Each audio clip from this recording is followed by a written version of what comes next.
The area outlined in purple is the Mount Vernon District before changes due to the 2020 census. The new district is seen here in orange. To balance populations between districts, the Saratoga precinct was moved out of Mount Vernon and into the Springfield district. We will start our tour at the iconic Mount Vernon Estate, which provides an eastern landmark for Fairfax County and is our namesake. There's currently a county renaming committee that is considering possible changes in district and precinct names. Mount Vernon has been discussed for consideration, but Mount Vernon residents have voiced their strong support to leave our district name alone, and I support this. I was humbled and pleased on Juneteenth to honor the life and legacy of Ona Judge. On May 21, 1796, enslaved maid Ona Judge seized her freedom from President George Washington's house and fled to New Hampshire. This marker unveiling was celebrated with Dr. Erica Armstrong Dunbar, residents, teachers, and students who have been bringing her story to life through books and by honoring her story and bravery. Thanks to Superintendent Charles Cavalier and the National Park Service, we partnered and hosted the 2021 Environmental Expo at Fort Hunt Park, where we encouraged residents to get out, learn, and do. Residents talked to exhibitors, attended workshops, the Junior Ranger program, inspected electric vehicles, and learned more about the county's environmental programs. Thank you, Kamala Spear, my environmental aide, for coordinating this event. For our local historians, Fort Hunt is the site for the Spanish-American War battlements and former World War II German POW camp. Please join me at Fort Hunt Park for our 4th annual Environmental Expo on April 23rd as we continue to expand and grow this very popular event. We're having our 3rd annual Environmental Expo. We are at Fort Hunt Park, which is a beautiful park right along the river. It is a beautiful day. We are, for the first time ever, partnering with the National Park Service at George Washington Memorial Parkway. There's a little bit of everything for people here today. This is a family-friendly event. We've got live music, live animals, electric cars, the Junior Ranger program, nature walks, Friends of Parks. We've got the Glass Monster. We've got how to recycle right workshops and so much more. There's something for everybody. There's a great buzz here today. There's been sort of a steady harmony here of people engaged in conversations, young kids around here kind of engaged in activities. We've had unique exhibitors out here. Lots of different folks who just are passionate about the environment and want to share really information about how we all can do better. We saved River Farm. Wow! With tremendous community support and a strong partnership, advocacy, and leadership with our federal, state, and regional leaders, this beautiful property was preserved, including adding a historic overlay district. Through our collaborative county and state leadership, we held a very successful news conference at River Farm where we were joined by Attorney General Mark Herring to keep the pressure on. Key partners to save River Farm include Nova Regional Parks, Paul Gilbert, Northern Virginia Conservation Trust, Alan Rossum, Senator Adam Ebbin, Senator Scott Searville, Delegate Paul Krizak, Wellington resident Catherine Ward, and especially AHS board member Laura Dowling. 5 AHS board members stood firm, and without them, we would not be celebrating the preservation and protection of this historic property. Along the George Washington Parkway, the National Park Service conducted a traffic study to include evaluating key intersections between Bellhaven and Mount Vernon Circle. We all saw these changes implemented in 2021, and I appreciate Superintendent Cavalier's presentation earlier this morning outlining the changes. The Dyke Marsh Restoration Project continues to improve a Mount Vernon District treasure, which is the largest freshwater tidal wetland in the area with almost 80 acres. Continued federal funding and support is critical for its restoration. Nearby is the Holland Hills community. Here we are working on a potential historic overlay district requested by community residents in 2018 that is coming to the Planning Commission on February 23rd and the Board of Supervisors on March 8th. Holland Hills is already listed on the National Register of Historic Places for its mid-century modern character. An HOD designation will provide another opportunity for the community to preserve its character. The HOD work group of Holland Hills homeowners, coordinated by Nick Reinhardt on my staff, worked many complex issues with county staff and held several community meetings. Also in the Holland Hills community, the county is investing $1.3 million in a stream restoration project to restore, enhance, and stabilize 1,800 linear feet of stream along Paul Spring. As you can see in these pictures, between the July 2021 and November 2021, substantial improvements have already been realized. Voters approved $33 million in park bonds, allowing the Mount Vernon Rec Center to receive its first ever upgrade since the 1970s. The renovation and construction were expected to begin in May with an upgraded fitness center, additional multipurpose rooms, 2 NHL-size ice rinks, and a swimming pool. However, delays have occurred due to COVID-19 supply chain issues and substantial cost increases. In response, county staff will be rebidding this project when supply and pricing stabilize. We are hopeful that this will occur in early 2022. Bellevue Shopping Center renovations and upgrades are complete, and I was very pleased to be at the Roy Rogers Grant reopening with the Mount Vernon Lee Chamber of Commerce. Thank you to everyone who continues to support our local businesses during COVID. You've hopefully noticed that changes were made along Fort Hunt Road to include repaving and widening the shoulder. I was pleased to work with VDOT, Senator Scott Servell, and Delegate Paul Krizek to make this happen for you. Thank you, Peyton Smith, my transportation aide, for bringing everyone together and moving this project along. Messiah Lutheran Church closed its doors in May after serving the Mount Vernon community for 67 years. The church site, located at 6510 Fort Hunt Road, was sold to EVG Miller's Reserve, and they are planning to build single-family homes. Through the sale, Messiah Lutheran was able to continue their mission by providing significant donations to United Community, New Hope Housing, and Nativity Lutheran Church. We are now at the northernmost part of the district, the North Gateway at I-495 and 95, and Richmond Highway. The county has made significant investments here, and today you can see the resulting new developments. Thank you to the Mount Vernon Lee Chamber of Commerce and the Southeast Fairfax Development Corporation, or SFDC, for hosting the Opportunity Richmond Highway event, highlighting the corridor and encouraging business development in our area. Huntwood Plaza is proposing to build a restaurant multi-tenant pad site on the corner island. This requires a special exception amendment and is coming to the Planning Commission in March, and the Board of Supervisors in April. Riverside Apartments continue their apartment renovations, and you can see their future renderings here.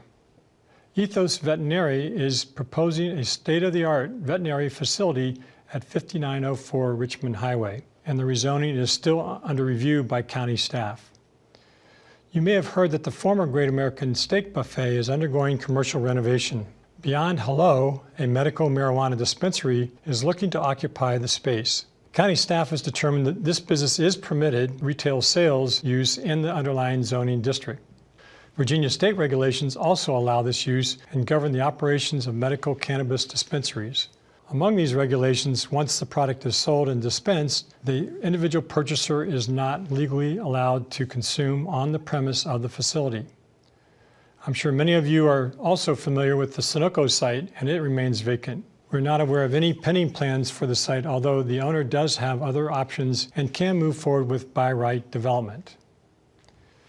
In December, I asked county staff to consider a proposal by Evergreen Investment Company to study redevelopment at the current Brookside Motel site. Their concept shows a multifamily residential building, and given it's adjacent to a stream, the proposal will be carefully evaluated for its environmental impacts. The Arden, developed by Wesley Housing, will provide 126 units of much-needed affordable housing and 7,500 square feet of office space for the new Wesley Housing headquarters, expected to be complete this summer. Residents will also notice innovative outdoor public art. Next is the Huntington Crossing, a 62-unit multifamily development near Huntington Metro Station. The site is near completion. Aventon is a multifamily building with 7 stories and contains up to 379 units.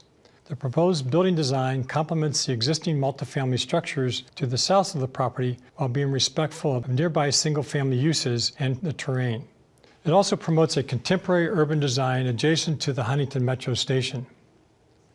The Huntington Club rezoning was approved by the Board of Supervisors in December. This has been a multi-year process, and we are finally here with a plan to provide a high-quality, transformative community within the Huntington Transit area. The 19-acre redevelopment includes 200 stacked townhomes, a mixture of rental and for-sale multifamily residential units, and a continuing care facility with up to 1,600 total residences.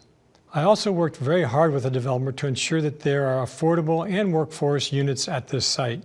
Thank you to IDI and the Huntington Club Condo Association for their commitment throughout this project and for hosting hundreds of meetings.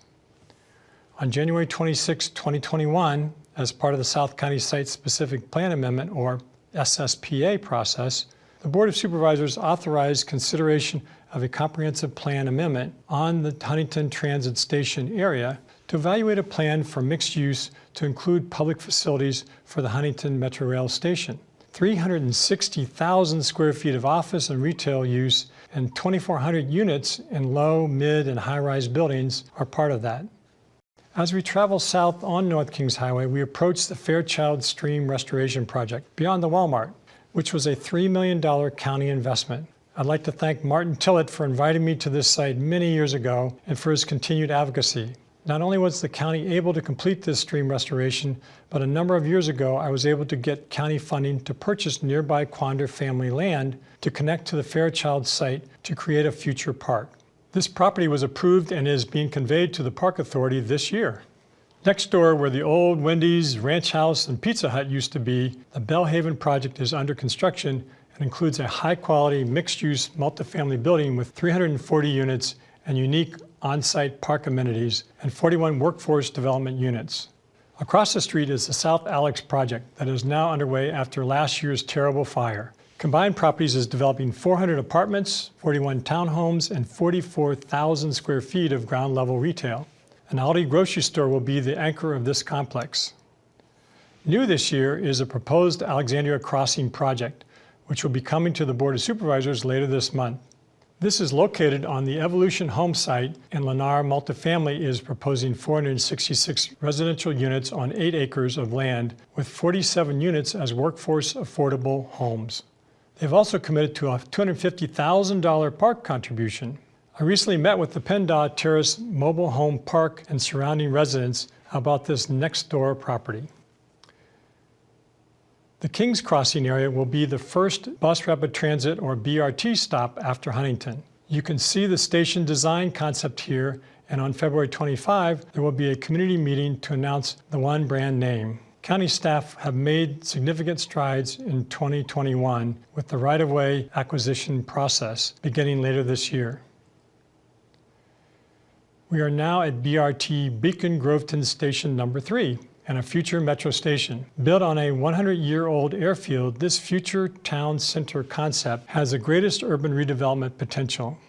In 2015, Fairfax County voters approved a public safety bond referendum for the renovation and expansion of 5 of the county's fire stations, including the PennDOT Fire Station.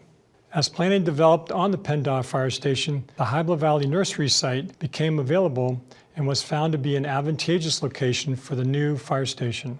The location on Beacon Hill Road allows first responders direct access to emergencies in the community and saves over $1 million that would have been spent for a temporary fire station.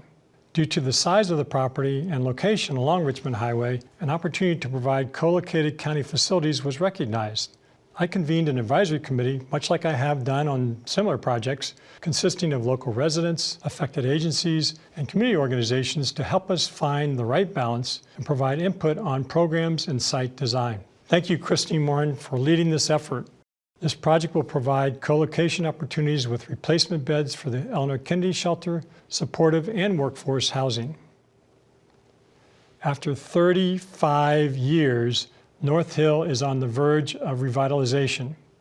This includes a 12-acre public park on the hill, 175 market-rate townhomes, 63 affordable senior independent living units, and 216 workforce affordable apartments. I cannot wait to see this beautiful mixed-income development completed along the highway after so many years of waiting. As we continue to travel south, we can now see BRT stations number 4, 5, and 6, Lockheed Boulevard, Hybla Valley, and Gum Springs, and a future Metro Rail station. The Hybla Valley Gum Springs CBC is the largest and most dense at over 1 mile long. It provides an opportunity for a town center and a parallel street grid to the highway. Lee District Supervisor Rodney Lusk and his team have been working on the Lee District Community Center, previously the Mount Vernon Athletic Club. This multi-service center will provide recreation, youth programs, and other resources for the community later this year.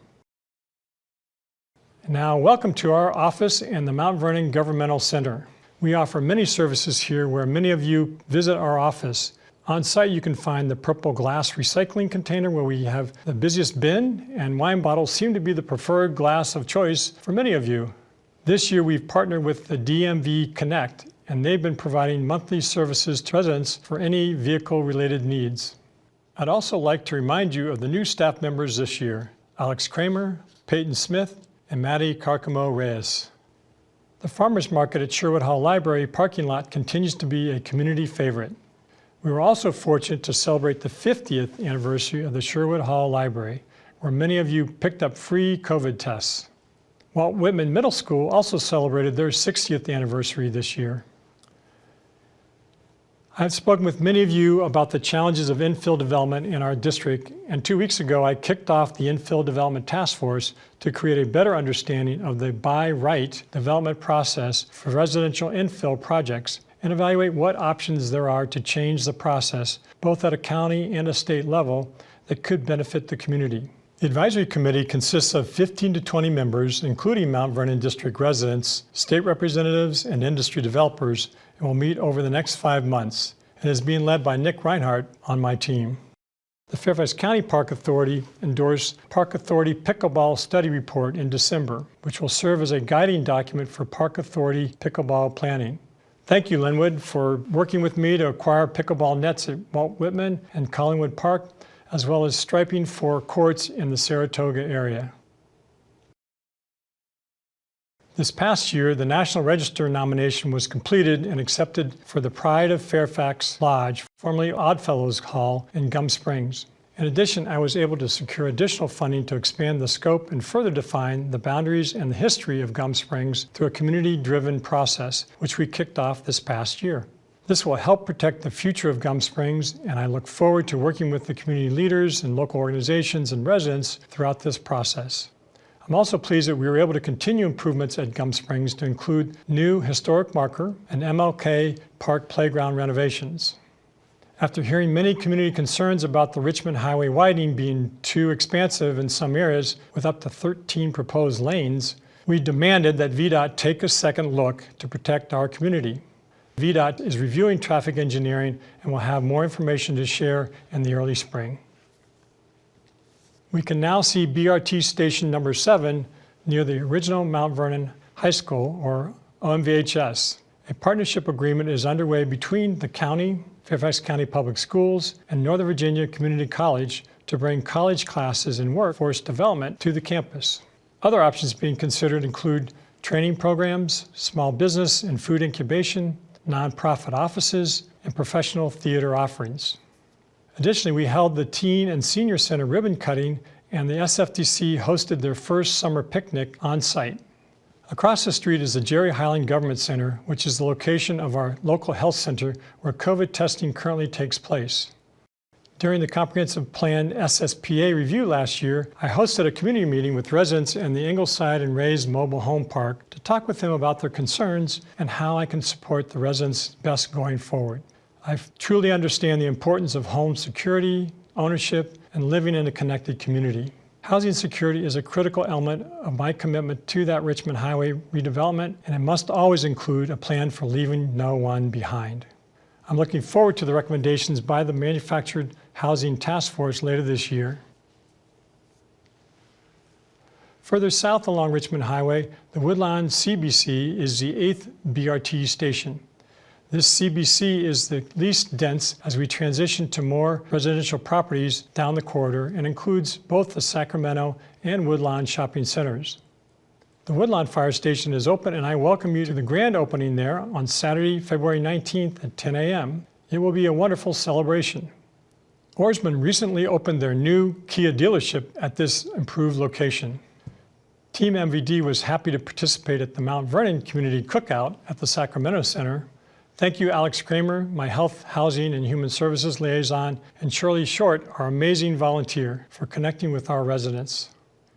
AHC partnered with Virginia Housing and Fairfax County to purchase the Haven Mount Vernon near the Sacramento Shopping Center to preserve these apartments as affordable housing for a total of about 200 units.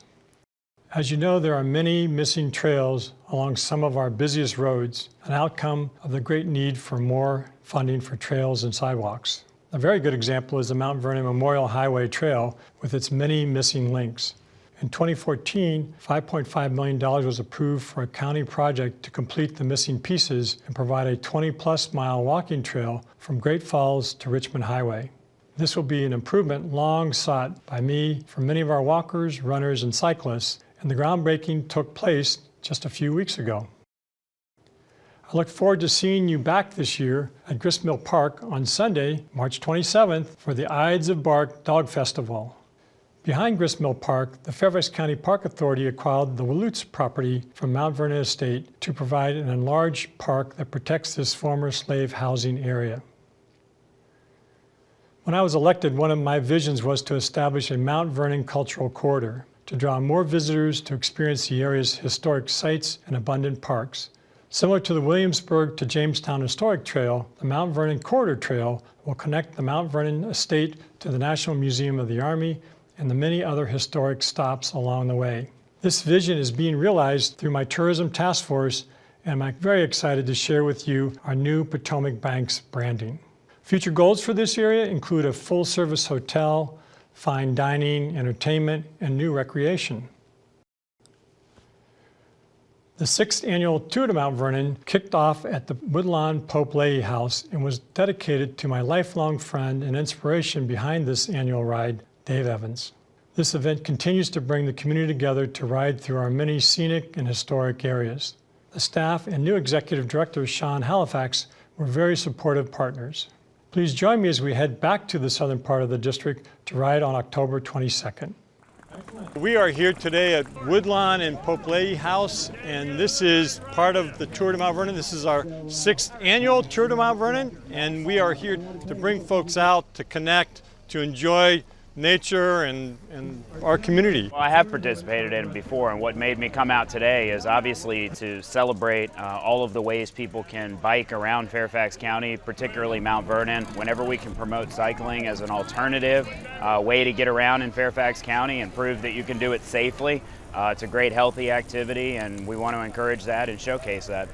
Community is about bringing people together and doing that around something fun and something educational. And really, the Tour de Mount Vernon does all that. Our 9th BRT and final stop is at Pence and Lieber Gates at Fort Belvoir. Lieber Gate is currently closed during COVID. AHC partnered with Virginia Housing and Fairfax County to also purchase the Haven Fort Belvoir to preserve about 70 apartments as affordable housing.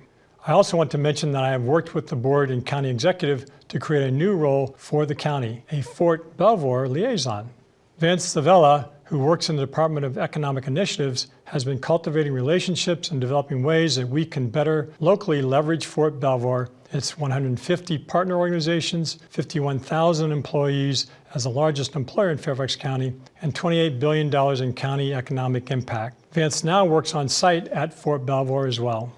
I'd like to introduce the Fort Belvoir Garrison Commander, Colonel Joshua Seagraves. Colonel? Hello, I'm Colonel Josh Seagraves, the Fort Belvoir Garrison Commander. On behalf of Command Sergeant Major Greg Kleinholtz and the entire Fort Belvoir community, thank you, Supervisor Storck, for giving me this opportunity to share information about Fort Belvoir with our Mount Vernon District neighbors at this important annual tradition. Let me start by saying Fort Belvoir, despite the continued challenges presented by the COVID-19 pandemic, continues to provide uninterrupted services to approximately 200,000 people in the region, both active duty and retired military, civilian employees, and family members. During the last year, we've been able to complete 2 health and welfare projects, the Armed Forces Wellness Center, and a Human Performance Center. I'm also pleased to report that Fort Belvoir Child Development Centers were featured on the PBS network, recognizing our child care programs as a model for our nation.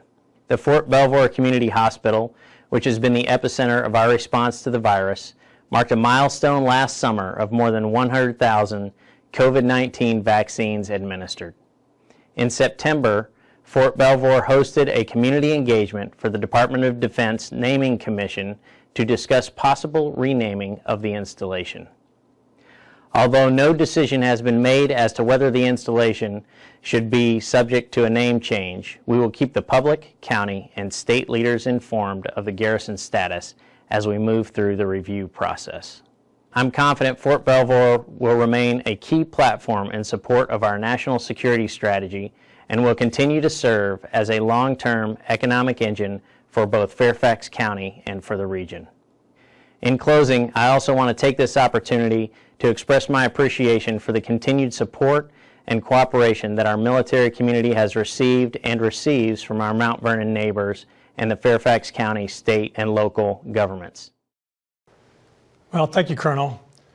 Off the Fairfax County Parkway is the new home to the National Museum of the United States Army.